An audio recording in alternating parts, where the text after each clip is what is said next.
grand dialogue. Sigeka Foba.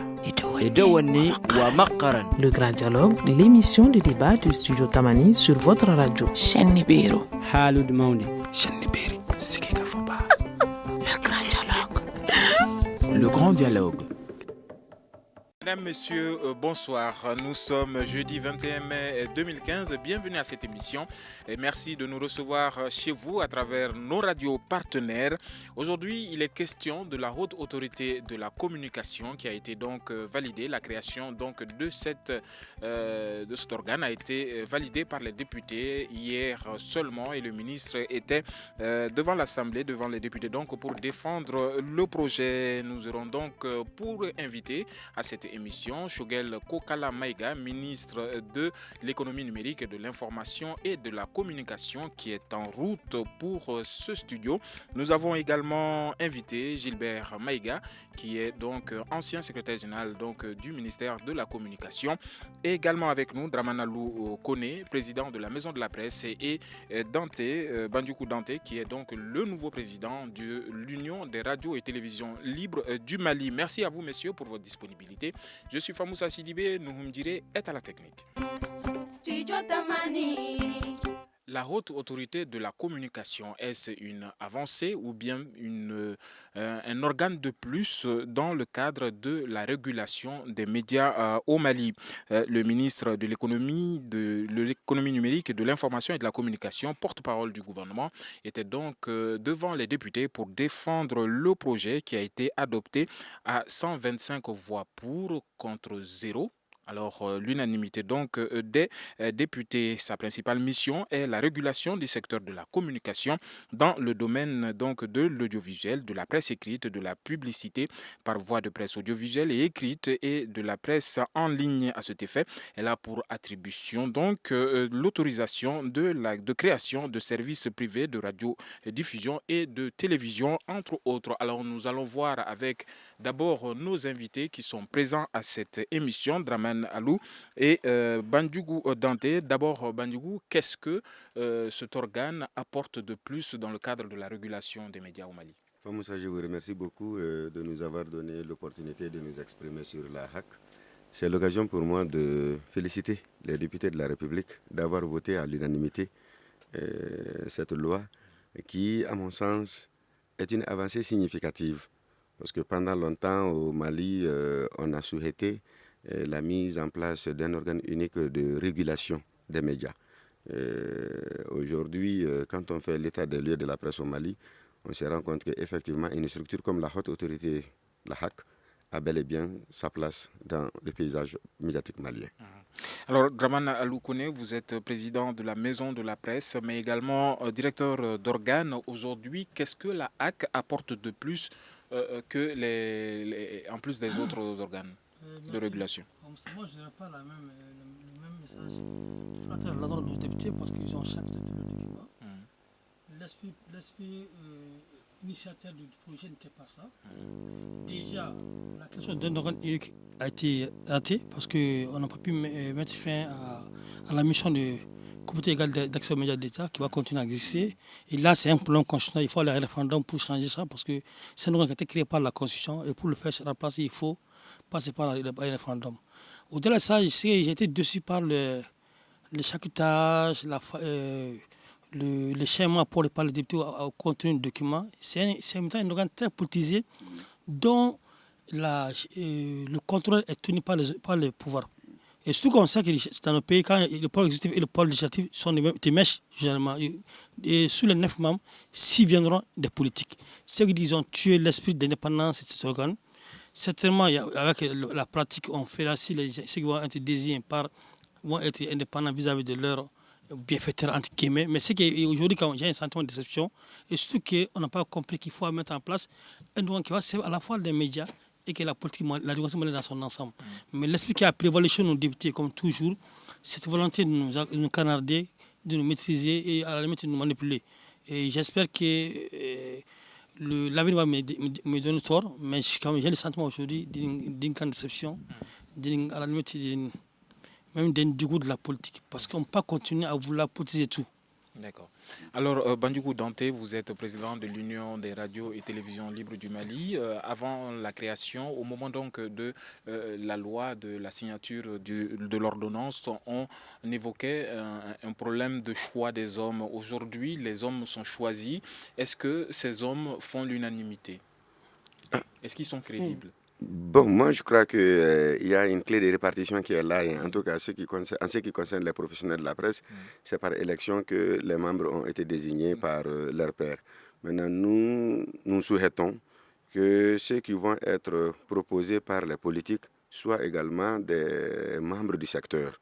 Donc, et je souhaite aussi que la présidence soit assurée par un professionnel des médias.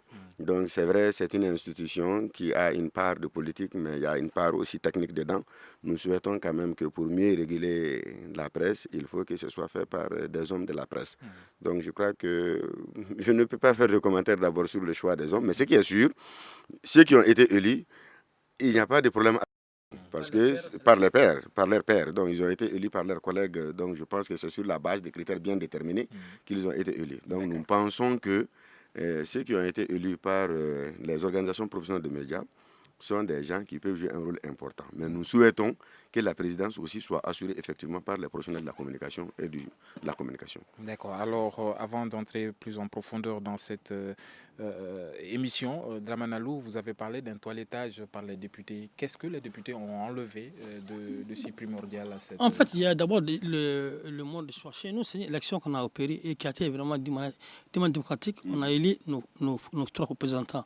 Et vraiment, honnêtement, c'est des professionnels à qui on peut faire totalement confiance en termes de leur parcours, en termes de leur contribution à l'essor de notre métier. D'ailleurs, quand on a fait le choix, on a fait une liste bloquée en son temps, tous ceux qui m'ont approché pour dire il faut mettre une femme, il faut mettre ça, je dis que non. Ceux qui sont là, qu'est-ce que vous pouvez les rapprocher en termes de professionnalisme? Pas du tout. Que ce soit, maman, si c'est en termes de connaissance des textes sur la presse, qui est Alou Jim, qui a depuis 20 ans fait de la presse, aussi Mamé, qui est dans la presse depuis plus de 25 ans, je pense qu'on a pris les professionnels. Mais malheureusement, hier, on a politisé l'organe de régulation et je pense que c'est une grande déception de notre part. Quand on donne tout le pouvoir à 2 institutions qui sont politisées, qui sont le législatif et le législatif, je pense que l'esprit qui a prévalu au 30 juin de l'information et de la communication, auquel on a tous participé, c'est pas ce que nous voulons. Mais aujourd'hui, il faut se constater que je dirais que la montée à couche ne peut pas d'une souris, même d'un insecte. Et j'espère qu'on aura le courage de le dire à d'autres lieux. D'accord. Alors, vous parliez tout à l'heure, Draman Aloukone, donc du toilettage que les députés ont donc fait. Pas toilettage, du chaquetage de nos textes. Alors, quand on fait ça va dans le bon sens. Un texte donc présenté. Totalement traversé par des ennemis qui ont des ambitions de continuer à nous contrôler. C'est ça seulement. Alors, un texte présenté donc en août 2014 devant les députés portant donc création de la haute autorité de la communication. Nous saluons donc l'arrivée du ministre de l'économie numérique, de l'information et de la communication. Alors, monsieur le ministre, bonsoir. Merci d'avoir répondu à notre invitation. Bonsoir. On sait que votre calendrier est chargé. Merci d'accorder donc ce temps à notre antenne. Et nous parlons de la haute autorité de la communication. Monsieur le ministre, à votre arrivée à ce département, on a constaté un certain réaménagement donc, dans le secteur des médias, notamment du côté des radios. Aujourd'hui, c'est la haute autorité de la communication qui a été donc validée par l'Assemblée nationale. Quels sont vos sentiments à un jour seulement après l'adoption donc de cette haute autorité? Je pense que c'est un texte qui était attendu de longue date. Et comme toute œuvre humaine, elle n'est pas parfaite. Et dans ce genre de dossier aussi, les partenaires peuvent ne pas avoir la même vision des choses. Il est évident que les préoccupations des uns et des autres ont été prises en charge pour une grande part. Je viens d'écouter le président de la Maison de la Presse, effectivement, qui s'insurge contre le fait que le président de la haute autorité soit désigné parmi les membres désignés par le président de la République. Les députés, je crois, ont pris en compte un peu l'expérience autour de nous. Et en se disant que, en tout cas dans les travaux que j'ai eus en commission avec eux, c'est que la représentation des organisations de presse au sein de l'autorité a un rôle fondamentalement modérateur. Vous savez, les organisations de presse, leurs représentants, je pense que leur présence au sein de la HAC, c'est beaucoup moins de s'occuper de l'administration que de veiller à ce qu'il n'y ait pas des excès. Leur rôle, c'est de faire le modérateur, éviter que ceux qui sont désignés à partir des considérations politiques perdent de vue les préoccupations au quotidien des organes de presse. D'autre part, il y a un aménagement important qui n'était pas prévu par le passé, c'est que dans le temps, dans l'ordonnance qui existait, il n'était pas prévu, par exemple, que les membres de la HAC, à la fin de leur mission, soient accompagnés. Tout ce qu'ils avaient comme facilité, dès que leur mission est finie, rentrent à la maison, c'est terminé. Alors il y a une nouvelle disposition qui indique que pendant 2 ans, ils ne peuvent pas détenir des intérêts. C'est pour éviter que quelqu'un, par exemple, pendant qu'il est à la HAC, s'organise pour créer sa propre télé privée, juste à la veille de son départ, ou son organe, et dès qu'il quitte le lendemain, il se retrouve dans son organe.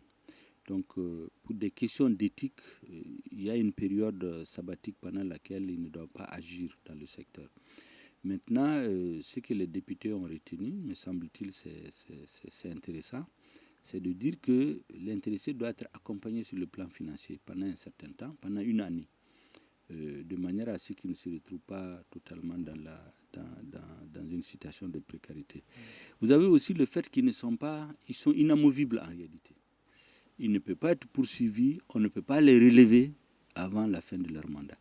Dans le temps, vous aviez une durée de 2 ans entre un premier groupe qui avait 5 ans de durée de mandat et un deuxième groupe qui avait 3 ans. Aujourd'hui, ils l'ont réduit à 1 an. Pourquoi? Parce qu'en vérité, on s'est organisé pour que tous les membres de la HAC ne partent pas en même temps pour ne pas créer le vide.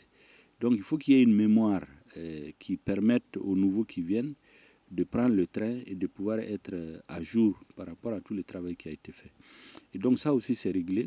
Il y a 1 an entre le départ d'un premier groupe et le second. Étant donné qu'on s'est rendu compte qu'il y a été 2 ans, c'est un peu trop inutilement, parce que 1 an suffit largement. Ça, ce sont les nouveaux aménagements que les députés ont apportés. Globalement, mon sentiment personnel, c'est qu'il y a une loi qui est attendue depuis des années, parce que n'oubliez pas que ça fait plus de 20 ans que la population et les médias attendent cette loi. Je pense que c'est un premier pas. Et les premiers pas sont toujours difficiles. Il faut les faire et puis à la pratique maintenant, on verra. Il n'est pas interdit de faire des changements, surtout qu'il est possible même qu'il y ait un changement constitutionnel, parce que vous savez que la plupart des acteurs demandent qu'il n'y ait pas 2 organes, le comité d'égal accès et l'autre. Or, il se trouve que le comité d'égal accès est un organe constitutionnel, donc on ne peut pas le changer si on ne fait pas une modification de la Constitution. Donc s'il y a une révision constitutionnelle qui viendrait dans 1 an ou 2 ans, je pense que chacun n'a qu'à se battre pour maintenant refondre, à trouver un seul organe, et peut-être les insuffisances qu'on aura constatées, on va les résoudre en ce moment. D'accord, merci beaucoup Monsieur le ministre pour ces précisions. Nous saluons également l'arrivée de Monsieur Maïga dans ce studio, qui a été ancien secrétaire général donc du ministère de la Communication. Merci à vous Monsieur Maïga pour votre disponibilité. Nous allons observer quelques secondes de pause avant de poursuivre cette émission. Vous écoutez Studio Tamani, votre avis nous intéresse. Écrivez vos commentaires et suggestions sur la page Facebook et dialoguez avec nous. Studio Tamani, c'est aussi les réseaux sociaux. Les réseaux sociaux sont notre page Facebook et notre compte Twitter. N'oubliez surtout pas notre site web www.studiotamani en un seul mot.org. Alors aujourd'hui, il est question, nous avons des journalistes et également Monsieur le ministre de l'économie numérique, de l'information et de la communication dans nos locaux, dans ce studio, pour nous parler donc de la haute autorité de la communication qui a été validée hier seulement par les députés de la République à l'unanimité. Alors, je l'ai dit tout à l'heure, nous avons Gilbert Maïga qui est ancien Cheikh Oumar Maïga, je pense que je serai donc sanctionné à la fin donc de cette émission. Cheikh Oumar Maïga, vous êtes donc ancien secrétaire général du ministère de la Communication. Aujourd'hui, la HAC a été validée, la haute autorité de la communication a été validée. Quel est votre sentiment un jour après cette validation? Très content. Comme tous ceux qui se sont battus au sortir de la conférence nationale en 1991, où on était convaincu qu'en 92 déjà on aurait eu un organe de régulation fort. À l'époque, on pensait déjà qu'on aurait eu un organe comme le Conseil supérieur de l'audiovisuel en France, qui aurait opiné même sur la nomination des directeurs des médias publics. Mais en fait, qu'est-ce qui s'est passé? Je m'excuse auprès de monsieur le ministre. C'est que nous, quand on nous a dit « Ok, il n'y a aucun problème pour ce qui concerne l'accès aux médias, vous allez avoir un organe ».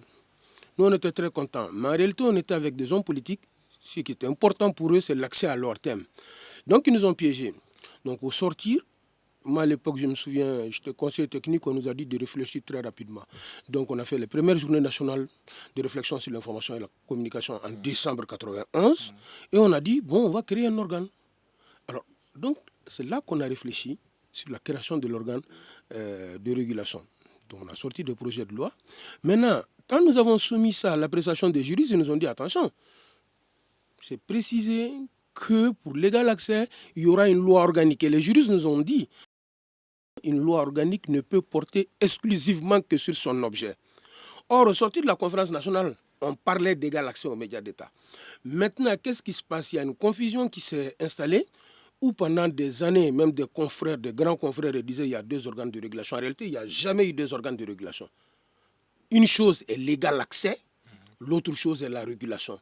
Le Comité national de l'égal accès n'attribue pas de fréquence, ne retire pas de fréquence et n'intervient généralement qu'au moment des campagnes électorales. Mais nous tous, nous avons dit on a deux organes, on a deux organes. Non. Il a son objet qui est l'égal accès aux médias d'État. À la limite, j'allais dire, dans la pratique, l'égal accès aux médias d'État, c'est l'égal accès à leur thème. Je n'ai jamais vu pendant les campagnes électorales une formation politique demander une page dans l'essor. Parce qu'il n'y a que deux organes d'État. La presse écrite. La presse écrite et puis bon. Donc moi, je suis très très content et je suis content qu'avec le ministre Maïga, que les choses soient allées très très vite et qu'il ait pris en compte un certain nombre de préoccupations. Je ne le dis pas parce qu'il est là, parce qu'en réalité, la première mouture qu'il y avait, ça posait problème. Ça posait problème pourquoi? Parce que si vous regardez la première mouture de ce projet de loi sur la HAC, on disait qu'il y a 9 membres, 3 par le président, 3 par le président de l'Assemblée nationale, 3 par les associations professionnelles, qu'ils allaient se réunir pour désigner le président. Moi, j'ai eu l'honneur et le privilège de faire partie de du premier conseil supérieur de la communication et j'ai vu, à l'époque, on avait quelqu'un qui était président d'un parti qui voulait en être le président. On avait un autre confrère qui voulait être président. Et puis finalement, ça a été Mamadou Kaba. Donc, et en réalité, c'est parce que ces choses n'ont pas été précisées qu'on a des gens qui généralement n'ont pas grand-chose à faire avec la profession, je ne cite pas de nom, qui se sont retrouvés à la tête d'organes de régulation.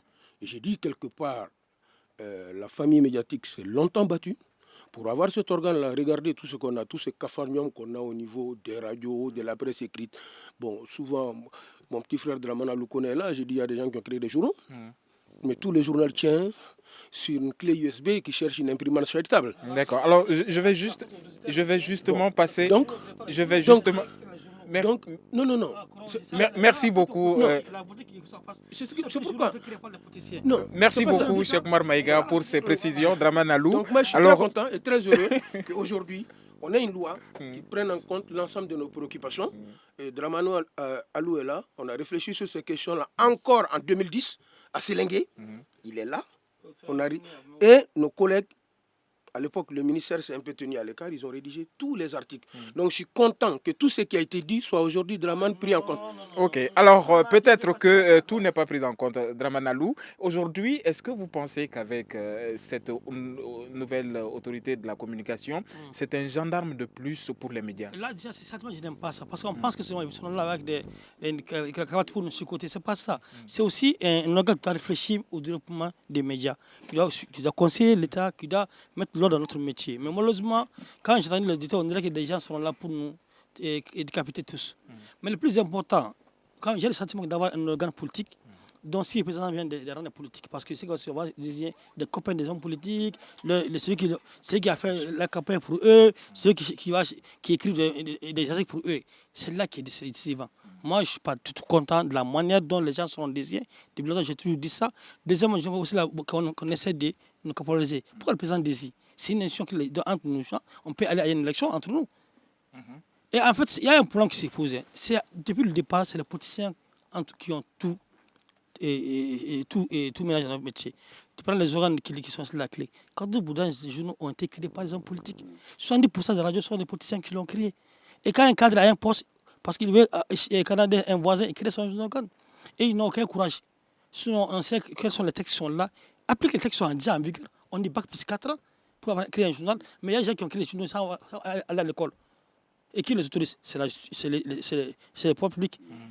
Alors, c'est le texte ces textes-là, on va voter. Moi, j'ai le sentiment que ce n'est pas le texte qui fera la différence, mais les hommes qui seront là pour animer. Malheureusement, on aura ces représentants tenus par des politiciens.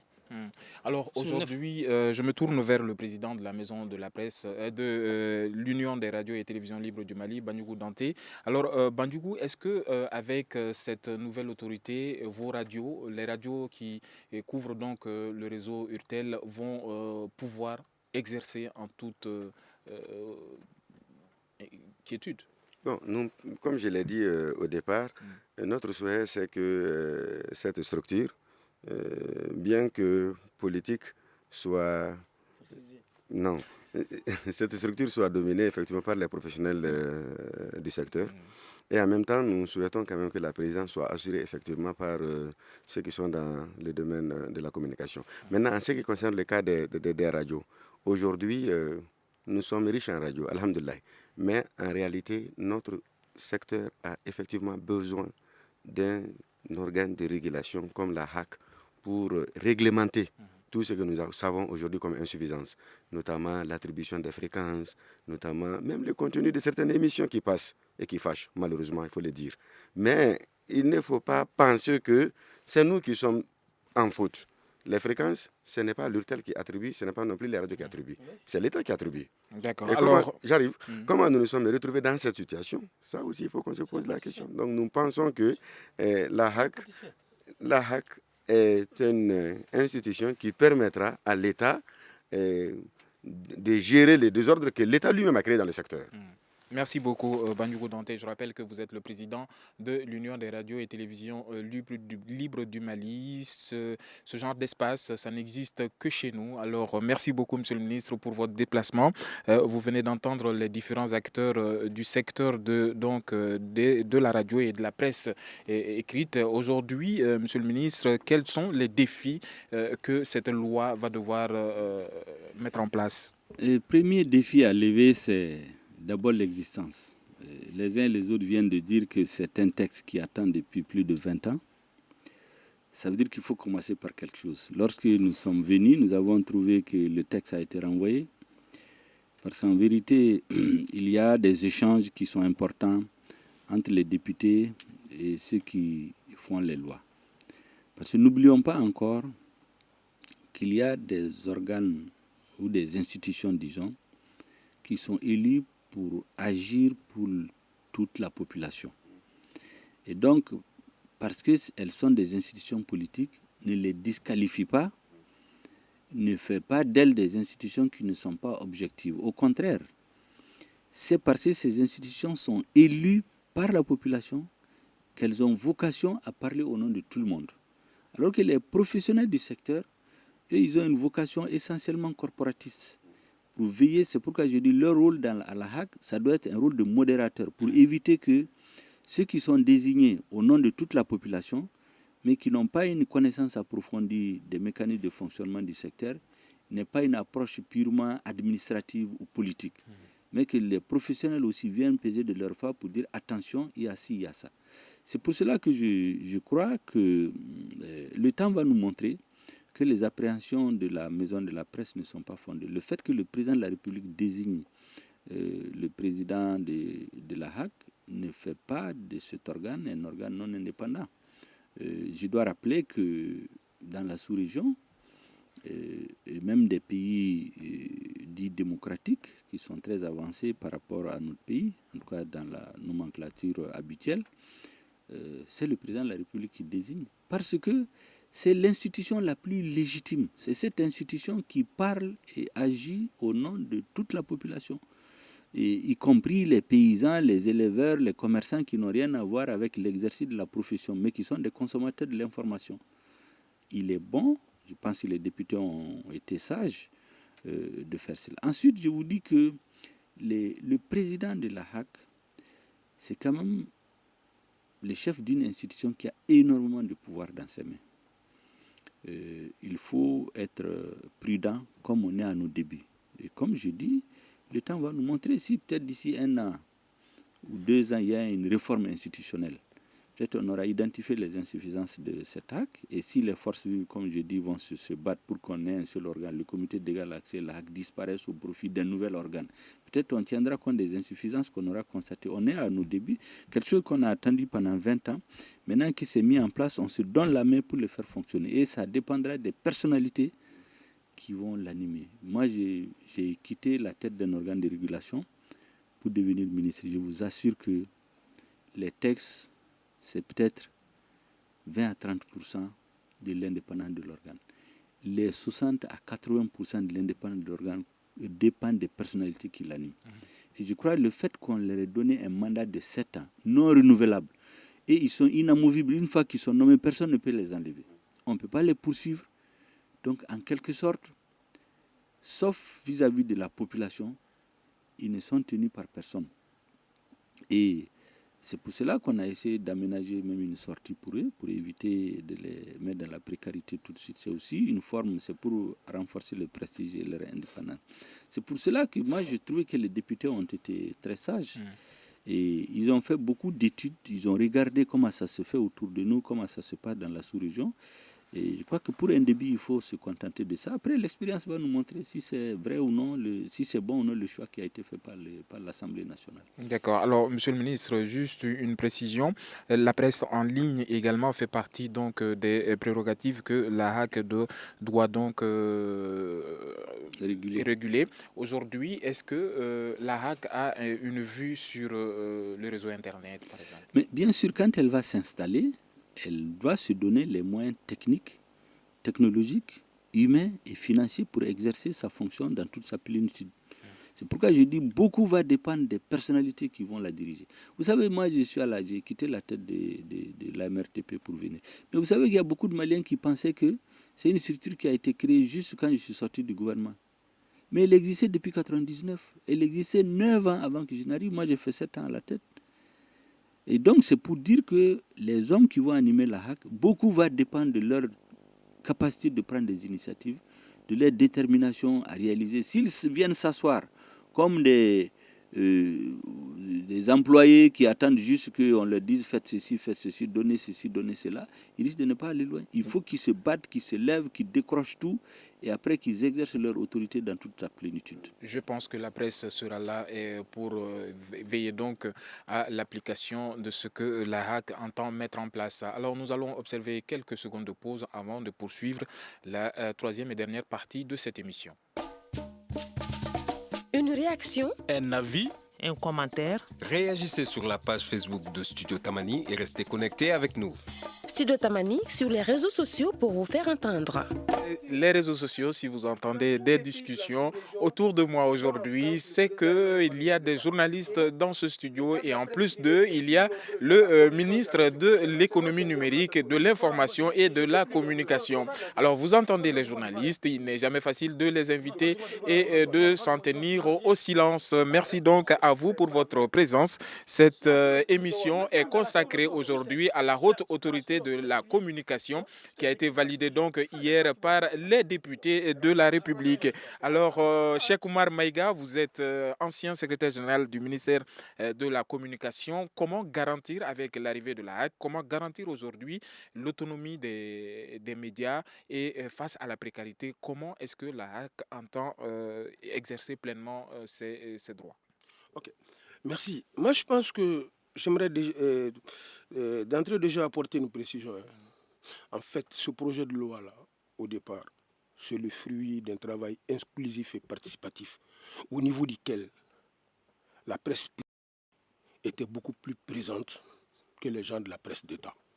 Lorsque nous avons mis la commission qui a sorti le projet de loi, la mouture initiale, et même dans la mouture initiale, la presse privée, numériquement, était beaucoup plus présente que les médias d'État. Moi, je comprends les appréhensions de quelqu'un comme mon petit frère Draman Alou, qui est un pionnier, président de la Maison de la Presse. Président de la Maison de la Presse, qui est un pionnier de la liberté de la presse. Directeur d'organe. Nous avons eu à faire ensemble en 91, le premier draft, c'était à peu près la même chose.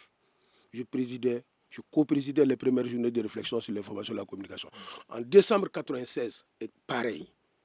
En décembre 2009, pareil. Les trois, je les ai organisés comme membre du cabinet et je les ai co-présidés. L'esprit est resté le même. Moi, j'ai dit, ce n'est pas un gendarme. Et il ne faut pas penser que, en réalité, un organe de régulation, il va être là, en réalité, pour jouer au gendarme. Personne ne le souhaite. Comme le ministre l'a dit, tout dépend des hommes que l'on met. Je vais vous dire, Draman Alou, tu peux en témoigner. Lorsque mon grand frère, paix à son âme, le doyen Mamadou Kaba était président du Conseil supérieur de la communication, tu as très bien vu que ça marchait très bien parce qu'il y avait un professionnel, il y avait quelqu'un qui avait de l'envergure, qui savait ce que c'était la presse, qui savait ce que c'était la presse privée, qui respectait la presse privée, et tu as vu ce que c'est devenu après.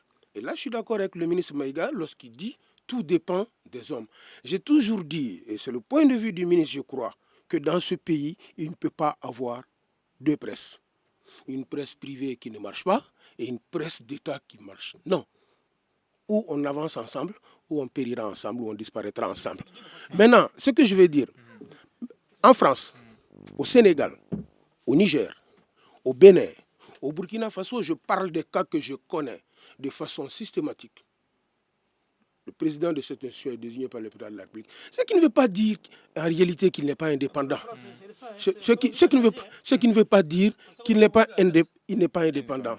Donc ce que je veux dire, c'est que ça dépend des hommes. Moi je me souviens, vous savez, je vais vous dire les défis qui nous attendent. Nous en avons parlé plusieurs fois. DRA est là. Depuis 2010, ils ont rédigé une nouvelle loi sur la presse. Et chaque fois, je leur dis, nous-mêmes de la profession, depuis qu'on est revenu de Séléngué, personne n'en a jamais parlé.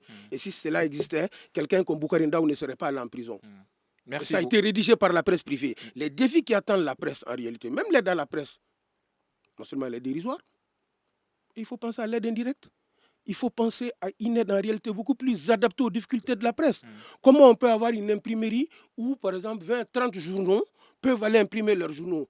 Oui, 200 millions, c'est quoi? Un tel va avoir quoi? 3 millions, l'autre 200 000, l'autre 15 000. Ça ne sert à rien, il faudrait revoir. D'accord, merci non beaucoup. Seulement le montant et les critères de répartition. Il faut aller au-delà.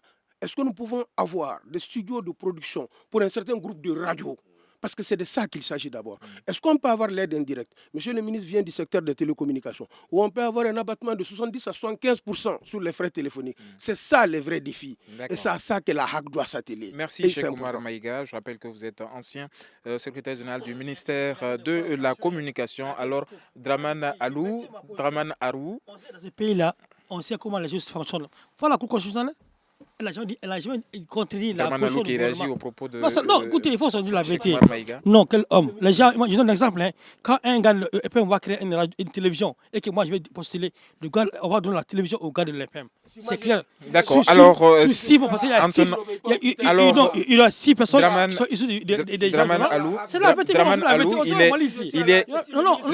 La haute autorité de la communication. La haute autorité de la communication. S'il vous plaît, Draman Alou, la haute autorité de la communication existe aujourd'hui. Est-ce que vous pensez qu'elle doit s'impliquer dans l'application de la convention collective des journalistes aujourd'hui qui régit aujourd'hui la collaboration entre employeurs et employés? D'accord, écoutez, moi j'ai une mise au point. Moi, j'ai été l'un des rares patrons de presse qui a encouragé la création d'un syndicat. Ils peuvent témoigner. Je ne suis pas loin de ça, même en termes de traitement dans mon organe. Voilà. Mais ce que je vous dis aussi, avant ça, il faut remettre ce point. C'est ma question. Mais je vais revenir à votre question. J'ai une prise au point. Une fois que la HAC viendra, on aura un contre-HAC. Parce qu'on ne sera pas là pour nous laisser faire. On a fait un comment, j'ai créé mon premier journal en 91 au lycée Cabral Le Ségou. Ceci étant dit, pour te dire que c'est un tout. Tout ça, l'État. On a signé une convention ici. J'ai fait ici en tant que président de la CEP. J'ai dit que c'était du folklore. Parce que l'État était là. Il y avait un gars qui était en campagne, qui avait besoin de signer une convention contre au Mali. On a fait un signement. Moi, je ne signe pas. Parce qu'il y a les perles à tout. L'État est là, doit faire au sein des textes. Il y a une convention qui a été signée par l'État. Tous les ministres de l'État, ces jours-là, aujourd'hui, personne n'a rien fait. Aujourd'hui, je pense que si on a un intérêt responsable, un gouvernement qui veut vraiment apporter une solution au problème qui se pose à la presse, il faut à la fois améliorer la presse, il faut imposer aux journaux de payer leurs journalistes. C'est un minimum. D'accord. Alors, mais malheureusement, chaque fois, je donne un exemple. J'ai écrit à plus de 5 ministres pour dire voici le nouveau critère que je vous propose. Non, avec les choses, j'ai peur. Mais avec la peur, on n'en chie rien. D'accord. Alors, Bandjougou Dante, vous êtes le président de l'Union des radios et télévisions libres du Mali. Aujourd'hui, avec la création de la HAC, est-ce que vos radios vont se plier aux décisions de la HAC? Moi, je pense que nous nous réjouissons de la création de la HAC. Ça, il faut le dire. Nous pensons que les bonnes intentions qui ont sous-tendu la création de cette organisation, que ces bonnes intentions soient mises en œuvre. Maintenant que les acteurs ou les responsables qui vont être chargés d'animer cette HAC-là fassent en sorte que les intentions formulées au départ par les uns et les autres soient prises en compte. D'accord. Alors, merci beaucoup, Bandjougou Dante. Je rappelle que vous êtes le président de l'URTEL. Monsieur le ministre est avec nous. Monsieur le ministre, un de vos chantiers, une fois arrivé à la tête de ce département, c'était la lutte contre les radios qui émettaient illégalement. Aujourd'hui, où est-ce que nous en sommes avec ces radios illégalement installées? Hier, j'ai été d'ailleurs interpellé à l'Assemblée sur cette question, disons questionné, interpellé c'est trop fort. Voilà ce que j'ai dit. Au moment où on arrivait au ministère, il y avait la situation suivante. À Bamako, nous avions environ 11 radios qui émettaient sans autorisation. Et vous savez, la presse aussi, les décideurs souvent ont peur de la toucher. Et j'ai trouvé une situation qu'on ne pouvait pas tolérer. C'est qu'il y a une radio qui brouillait les fréquences de la tour de contrôle de l'aéroport. La SECNA a officiellement saisi le ministère. Naturellement, dans des cas comme ça, on continue à dire, bon, on laisse parce que les radios vont critiquer le ministre, c'est un homme politique. On laisse. On sait à quoi cela aboutit. Aujourd'hui, la situation que nous vivons dans le pays d'une façon générale, c'est dû au fait qu'il y a des décisions, souvent même des sanctions qu'on n'a pas voulu prendre à un moment donné contre certaines personnes ou certaines institutions. Et que Dieu nous en garde. Imaginez un peu qu'un avion qui doit atterrir, la fréquence sur laquelle elle est guidée soit brouillée et que quelque chose arrive. En ce moment, on va situer les responsabilités. Et donc, au lieu d'attendre des situations du genre, nous avons dit qu'il faut prendre ses responsabilités et prendre une décision de fermer systématiquement toutes les radios. Parce que si on la fermait seule, bon, malgré que son cas était le plus dangereux, mais ça allait paraître discriminatoire et non objectif. Donc, on a décidé qu'on ferme toutes les radios qui émettent dans Bamako sans autorisation. Il y en avait 11. Une fois que cet acte a été posé, nous avons interrogé le cabinet. Et j'ai reçu ici à la Maison de la Presse pour informer l'ensemble des promoteurs de radio. Mais ceux qui sont concernés ont demandé à me rencontrer. Bon. Certains m'ont dit, il ne faut pas les rencontrer, ils sont dans l'illégalité. Bon, je me suis dit, il ne faut pas avoir une vision trop juridiste. Il faut souvent aller chez des hommes, parce que souvent c'est des pères de famille qui vivent de ça au quotidien. Donc je les ai réunis pour les écouter. À l'issue des échanges, voici ce que je leur ai dit. Il dit qu'il y a, à l'information au niveau du cabinet, je me suis rendu compte qu'il y a des gens qui ont fait des demandes depuis 2009, 2010, 2011, 2012, 2013. Ils m'ont montré les demandes. Il y en a qui n'ont pas eu parce qu'il n'y avait pas de fréquence disponible. Mais il y en a qui ont eu en 2013. Donc je dis pourquoi. Alors, il semble que, en tout cas, des moyens ont été utilisés pour leur donner les fréquences. Je dis, si on fait ça, donc ceux-là qui ont demandé, qui n'ont pas eu, s'ils voient qu'on a donné à un citoyen après eux dans les mêmes circonstances, c'est comme si on a créé les conditions pour les pousser dans l'illégalité. Je dis donc, on va traiter le dossier de façon plus intelligente. On a donc instruit un audit sur l'utilisation des fréquences sur tout le territoire. Et en un mois, la MRTP a terminé. On a scanné les fréquences dans toutes les régions, excepté Tombouctou, Gao et Kidal pour les raisons que nous savons. Et donc, à Bamako, on s'est rendu compte que sur les 11 radios, elles n'ont pas la même situation. Il y a des radios qui ont fait des demandes elles n'ont pas été autorisées pour des raisons diverses, mais les fréquences sur lesquelles elles émettent ne sont pas occupées en vérité. Et donc, elles ne gênent personne. J'ai dit à titre exceptionnel, on va les autoriser provisoirement en mentionnant dans leur papier que tout ça, ça sera soumis à l'appréciation de la HAC. Parce que du moment que la HAC a traîné depuis des années, pas par la faute des citoyens, mais par la faute des institutions, je dirais même de l'administration, les situations ne peuvent pas attendre indéfiniment, même maintenant qu'elle est installée. Il faut les nommer, il faut les équiper, il faut les installer, il faut qu'ils aient des techniciens, il faut qu'ils prennent à travailler. C'est au moins 6 à 7 mois. Et donc dire aux citoyens, attendez jusqu'à ce que la HAC soit mise en place. Depuis 3 ans, ils attendent. J'ai dit, on leur attribue provisoirement, en spécifiant dans la lettre que cette attribution sera appréciée par la HAC.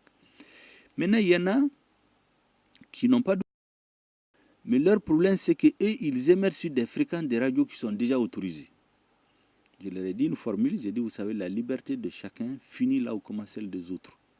Si vous, non seulement vous n'avez pas d'autorisation, mais vous émettez sur une fréquence d'une radio qui est autorisée. Moi, je ne peux pas l'autoriser. Même hier encore, des gens sont venus en groupe, avec des groupes de femmes, jusque dans ma famille, parce qu'ils pensent que c'est arbitraire. J'ai dit non.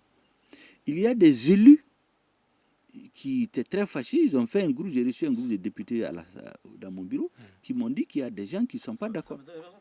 Non, ils ne sont pas les seuls. Ce n'est pas parce qu'on est élu qu'on n'a pas le droit de créer une radio aussi. Je veux dire simplement, mais ce n'est pas eux seuls. Il y a des gens qui ne sont pas politiciens. Mais certains ont pensé qu'étant des élus, ils peuvent faire des pressions. Je leur ai dit non, on ne peut pas. Donc tous ceux qui n'ont pas été autorisés et qui émettent sur des fréquences qui gênent les autres, ils ne sont pas autorisés. Et la troisième catégorie, c'est ceux qui ont dit qu'ils ne demandent même pas. Et ils n'ont même pas demandé. Ils sont allés s'installer. Il n'y a rien. Et les gens disent qu'on ne peut pas. Et je leur ai dit que maintenant, on a instruit à la MRTP d'étudier le réaménagement du spectre dans le district, pour dégager de nouvelles fréquences, parce que même les radios... Est-ce qu'il est possible d'avoir de nouvelles fréquences? C'est possible, parce que même les radios qui émettent là, en réalité, elles ne respectent pas les critères de puissance, ils ont des mauvais filtres. Donc si on arrange tout ça, on peut dégager encore quelques fréquences. Mais là, elles vont être attribuées suivant le principe premier venu, premier servi. Les anciens là qui n'ont pas pu avoir ceux qui seront servis et non des nouveaux venus qui auront un autre poids que les autres. Merci beaucoup. Merci beaucoup. Malheureusement, nous sommes à la fin de cette émission. Merci à vous pour votre disponibilité. Monsieur le ministre Shogel Kokala Maïga, ministre de l'économie numérique, de l'information et de la communication, nous a fait le plaisir et voilà tout le bonheur d'être là. Porte-parole du gouvernement, je l'ajoute, c'est un de ses collaborateurs est là pour me le rappeler, Cheikh Oumar Maïga, qui est ancien secrétaire général du ministère de la Communication. Dramanalou Kone, qui est le président de la Maison de la Presse, était également avec nous. Sans oublier Bandjikou Dante, le président de l'Union des radios et télévisions libres du Mali. Tous deux nouveaux présidents. Merci à vous pour votre disponibilité. Le débat portait sur la validation par l'Assemblée nationale de la haute autorité de la communication qui a été validée donc par les députés hier. Merci à vous de nous avoir suivis. Je suis Famoussa Sidibé. Nouhoum Diré était à la technique. Assa Sidibé a réalisé cette émission. Salim Douara était à la régie vidéo. Merci à vous et bonsoir. Le grand dialogue. Le grand dialogue, l'émission de débat du studio Tamani sur votre radio.